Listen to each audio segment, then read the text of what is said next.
Friends, నాకు చాలా మంది కామెంట్స్ లో ఒకళ్ళు పెట్టారండి. ఏంటంటే ఏమీ లేదు, లైవ్ చేసినప్పుడు అక్క కొంతమందికి ఏంటంటే ఇంగ్లీషు రాదు, అంటే కొంచెం ఎడ్యుకేటెడ్ కానప్పుడు ఏమవుతుందంటే వచ్చిన ఏ అయితే ఉంటాయో కామెంట్స్ చదవడానికి అవి ఇంగ్లీష్ లో వస్తున్నాయి అక్క, మాకు తెలుగులో రావట్లేదు, దాన్ని సెట్టింగ్ ఎలా చేసుకోవాలో అర్థం కావట్లేదు, మేము చాలా ప్రాబ్లం ఫేస్ చేస్తున్నాము దాని గురించి అని చెప్పేసి నాకు కొంతమంది అయితే కామెంట్ చెప్పారు. అలాగే లైవ్ లో కూడా చాలా మంది చెప్పారండి. సో వాళ్ళ కోసం నేను ఈ వీడియో అయితే చేస్తున్నాను. సో కామెంట్స్ అన్ని కూడా తెలుగులో రావడానికి అది ఏదైతే ఉందో దాన్ని మనం ఎలా మార్చుకోవాలి సెట్టింగ్ అన్నది నేను ఇప్పుడు వీడియోలో అయితే మీకు చూపిస్తాను. సో మీకైతే చాలా యూజ్ అవుతుంది. ఎందుకంటే తెలుగులోనే వస్తేనే మాత్రమే కామెంట్స్ చదవగలిగే వాళ్ళకి చాలా ఇబ్బంది అవుతుంది ఇంగ్లీష్ లో వస్తే. సో ఇప్పుడు ఆ ఇబ్బంది లేకుండా నేనైతే మీకు ఇప్పుడు వీడియో చూపించేస్తాను, చూసేసేయండి. సో ఫ్రెండ్స్, ఇప్పుడైతే ఫస్ట్ మనం యూట్యూబ్ ఛానల్లోకి వెళ్దామండి. చూడండి, ఇప్పుడు నేను యూట్యూబ్ ఛానల్లోకి అయితే వెళ్తున్నాను.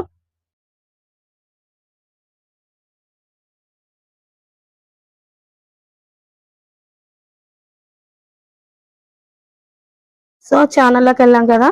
సో ఇప్పుడైతే కనుక మనం లైవ్ లోకి వెళ్దామండి. సో ప్లస్ బటన్ అయితే నొక్కాను. సో చూసారు కదా, ఇక్కడ ప్లస్ బటన్ నొక్కిన తర్వాత ఇక్కడ లైవ్ అనే ఆప్షన్ వస్తుంది కదా, లైవ్ ఆప్షన్ నొక్కాను.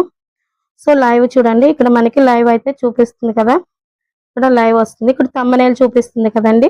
సో థంబ్నెయిల్ నేను ఇదే ఉంచేస్తున్నాను, థంబ్నెయిల్ నొక్కి. సో ఇక్కడ థంబ్నెయిల్ ఇది ఓకే చేసేసాను. సో ఇక్కడ మనం నెక్స్ట్ వచ్చేసి ప్రాసెస్ ఏంటంటే ఇక్కడ మనకి కిడ్స్ ఆర్ నాట్ కిడ్స్ అని ఉంటుంది. సో మనం నో ఫర్ కిడ్స్ అని చూపిస్తాము. సో ఇక్కడ ఓకే చేసాము ఇప్పుడు కదండి. చెప్పించిన తర్వాత ఇప్పుడు లాస్ట్ బటన్ అయితే ఇక్కడ నొక్కేస్తున్నాము. సో ఇక్కడ వచ్చేసి మనకి ఇక్కడ చూసారు కదా, ఓకే అగ్రి, మనం ఓకే చేస్తున్నాం అనమాట. సో ఓకే చేస్తామండి. సో ఇక్కడ ఇప్పుడు ఓకే అని వచ్చేసింది. సో ఇప్పుడు అయితే కనుక మనకి లైవ్ అయితే స్టార్ట్ అవుతుంది చూడండి.